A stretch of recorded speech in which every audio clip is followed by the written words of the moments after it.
High, আমি দানভী। আমার নতুন একটা মিনি ব্লগে তোমাদের সবাইকে ওয়েলকাম করছি।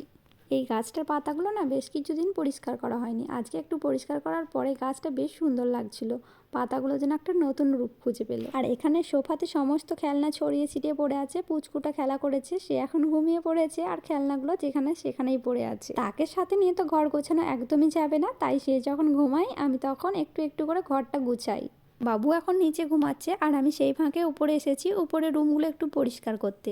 উপরের রুমগুলো তেমন একটা নোংরা হয় না, কারণ আমরা সবসময় নিচেই থাকি।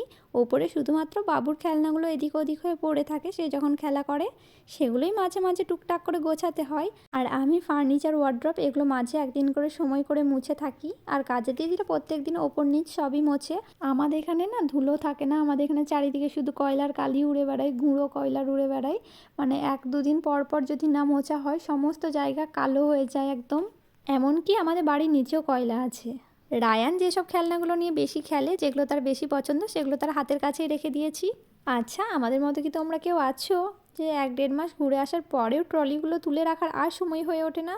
আমরা প্রায় 1-1.5 মাস আগে ঘুরে এসেছি, কিন্তু ট্রলিগুলো পরিষ্কার করব বলে রেখে দিয়েছি। আর পরিষ্কার করাও হচ্ছে না, তুলে রাখাও হচ্ছে না। প্রত্যেকবার এমনটা হয় জানো তো। এদিকে আমার গাছগুলো কিন্তু প্রত্যেকটাই কুঁড়ি চলে এসেছে, কিন্তু কিছু কিছু গাছের কুঁড়ি আসেনি। এদিকে ছাদে এসে দেখি রেন লিলিতে ফুল ফুটেছে। রেন লিলি বর্ষার ফুল, বর্ষায় প্রচুর ফোটে, কিন্তু শীতে যে রেন লিলি ফোটে সেটা আমার জানা ছিল না। বৃষ্টি হলে মাঝে সাঝে এক দুটো দেখা যায়, কিন্তু এখন বৃষ্টিও হয়নি, কিন্তু রেন লিলির দেখা মিলেছে। এই ছোট্ট গাঁদা গাছটাই দেখছি কুঁড়ি এসেছে। এখন থেকে যদি ফুল নিয়ে এই ছোট্ট গাছটাই বেশি ফুল হবে না, তাই কুঁড়িটা কেটে দিলাম।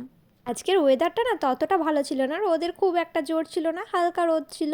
আর ওই দূরের পাহাড়টা কিন্তু প্রত্যেক দিন এই টাইমে খুব সুন্দরভাবে দেখা যায়, রোদ থাকে তার জন্য। আর আজকে রোদ ছিল না, তাই পাহাড়টাও ভালো বোঝা যাচ্ছিল না। আর এখন সূর্য মামাকে টাটা বলে চলে এসেছি নিচে। নিচে এসে এই জায়গায় ফুলটা রেখে দিলাম। বেশ কিছুদিন এখানে ফুল রাখা হয়নি, তাই আজকে রেখে দিলাম।